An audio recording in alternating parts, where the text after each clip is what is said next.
If you need to sell your home in order to buy your next one, you're probably worried about one of the two things. Either you sell first and have nowhere to live, or you buy first and now you have two homes, two mortgages, double the stress and double the expenses. The good news is people buy and sell at the same time every day.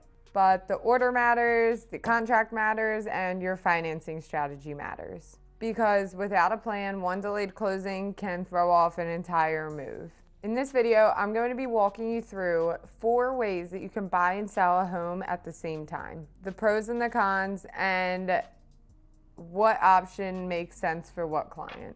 This is especially important around Philly because someone trying to sell a Philly row home is very different for someone's strategy who's trying to buy in Havertown or Wayne or any of the other surrounding suburbs that are extremely competitive right now. You don't start by searching for your next house. You start by figuring out your numbers, knowing your risk tolerance, and knowing how competitive the market is for your next purchase. Option 1, sell your current home first. The safest financial option is probably selling your first home before buying your next one. You know exactly how much money you made from the sale of your home, your current mortgage gets paid off, and you can use your remaining proceeds for your next down payment and closing costs. This also makes your offer much cleaner. Instead of telling the seller, I can buy your house, but only if I sell my house first, you're showing up with your offer clean and your funds available.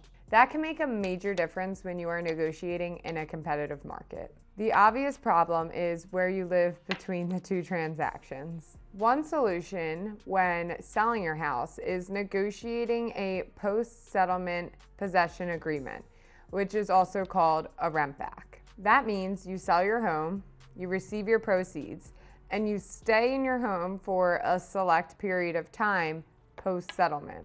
You usually pay the buyer a daily occupancy fee or deposit funds in an escrow account, but sometimes out in the suburbs it's so competitive that a lot of sellers are staying in their house for a free rent back. This can give you more time to close on your next home and move without trying to do everything in the same day. But of course, this isn't automatic. The buyer needs to agree to the rent back. There may be some lender qualifications documented. Another option is, of course, arranging temporary housing. That could mean a short-term rental, staying with family, or putting your belongings in a storage unit. I know temporary housing is inconvenient. Most people don't want to move twice. But sometimes a slightly inconvenient move is better than overpaying for the wrong house because you felt rushed and pressured to find the next one before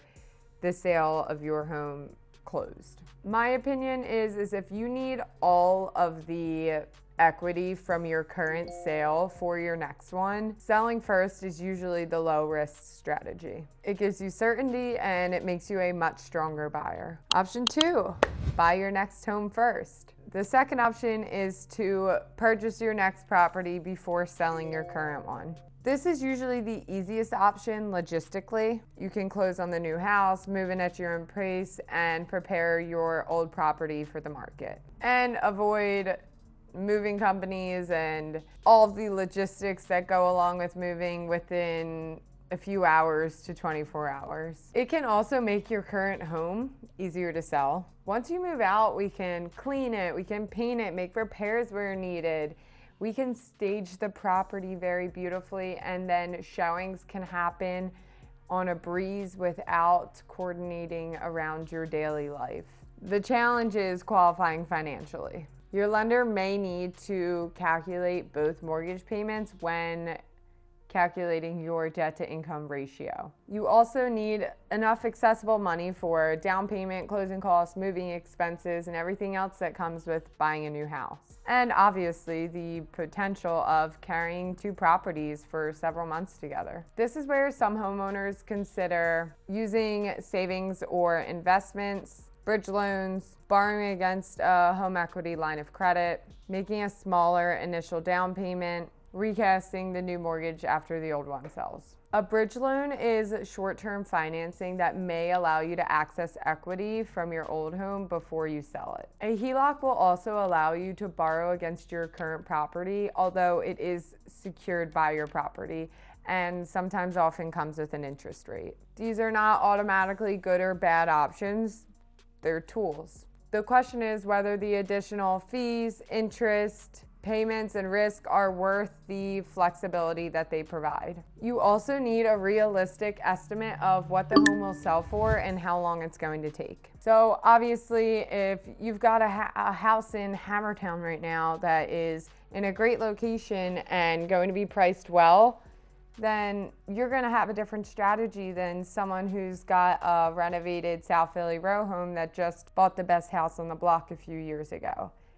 We can't assume that it's going to sell quickly. We have to have a conservative plan and not just the best case scenario. My opinion is that buying first can often be the smoothest option, but only if the client can comfortably carry 2 homes and mortgages for an extended period of time if the sale takes longer than expected. If 2 mortgage payments are automatically going to put you in panic mode, then this is probably not your best option. Option number 3 would be making your offer contingent on you selling your home. So you would submit an offer that is contingent on the sale and settlement of your current home, no matter where it is. It could be in Philly, it could be in another state. In plain English, you're telling the seller, I want to buy your home, but only if I can sell mine first. Pennsylvania has an addendum specifically for the purpose of a sale and settlement contingency of another property for a buyer. Depending on how the contract is written, the seller may be able to market and show their property while you work on selling yours. From your perspective, the home sale contingency can reduce the risk of having 2 houses at the same time. The downside is that it does make your offer less attractive by a lot. Imagine you are the seller and you get 2 offers.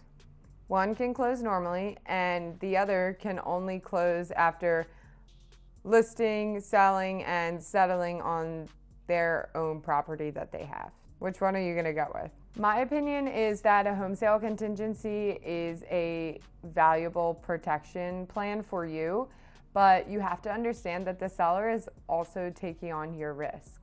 So you have to be strategic and also reasonable when making offers with a home sale contingency. The more uncertainty attached to your current home, the less attractive your current offer becomes. Option number 4 would be coordinating both settlements. This is what many homeowners imagine when they talk about buying and selling simultaneously. Your current home settles first. Your sale proceeds are then made available for your next purchase. Then you settle on your new home later that day. On paper, it can sound perfect. 1 house sold, 1 house bought, no double mortgage, no temporary housing.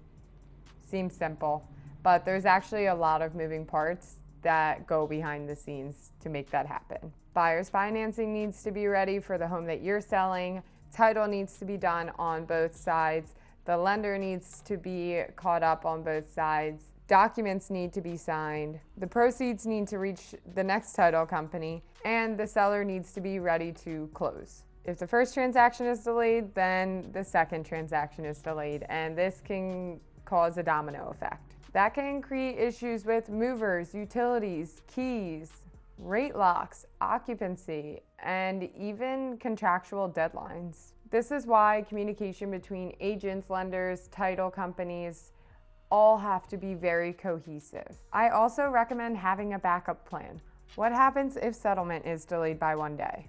Where are you going to stay? Where will your furniture go? Do you have access to emergency funds if the proceeds do not hit your account right away? Don't worry, we plan for these questions weeks before settlement, not while the moving truck is sitting outside. My opinion is back-to-back settlements can work very well, but they cannot be treated as casual schedules.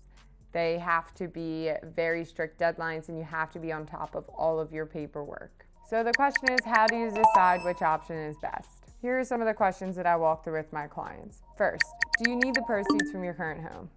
If the answer is yes, then your options may be limited. Selling first, coordinating settlements, or using the home sale contingency may be a better plan for you.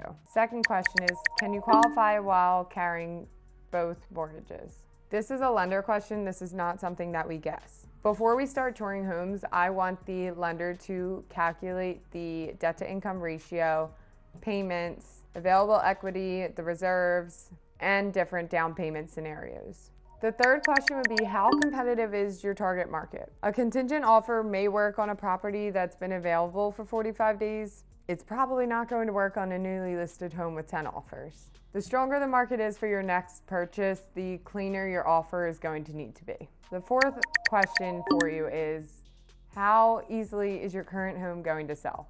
We need to look at actual comparable sales, the current market conditions, current competition on the market, pricing, and buyer demand.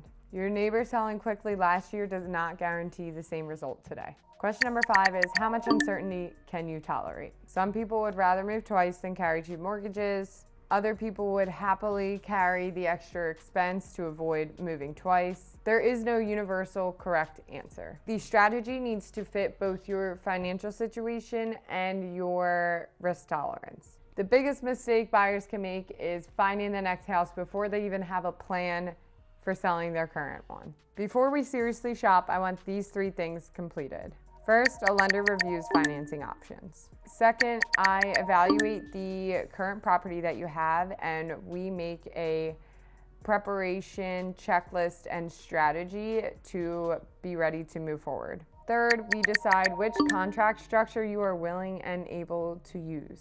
Once we know those answers, you can shop with confidence. You know your budget, you know your timeline, and what your offer strategy is going to look like. Let's use a realistic example in Philly and the suburbs. Let's say you own a South Philly row home and you want to move to a larger home in Delco. You expect to use $150,000 of equity in your current home in South Philly towards your next home in Delco. Your options could look like this. You could sell your first home and negotiate a short rent back. That gives you the equity and allows you to write a stronger offer in Delco.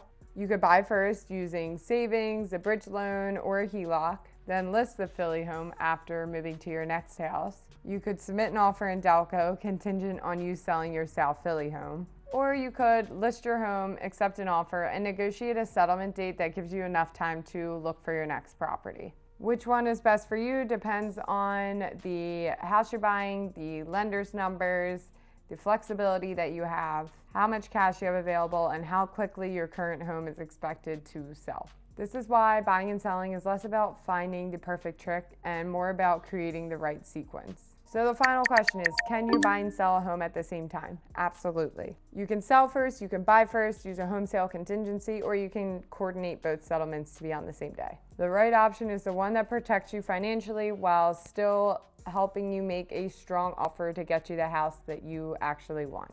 The process becomes stressful when people make these decisions in the wrong order. Make a plan, it'll all work out. If you own a home in Philly, Delco, or the main line, and you're trying to buy your next one, but you're afraid of getting stuck in between houses, please reach out to me. Here's my email. My DMs are always open, and I would be happy to talk you through a strategy that would be best for you.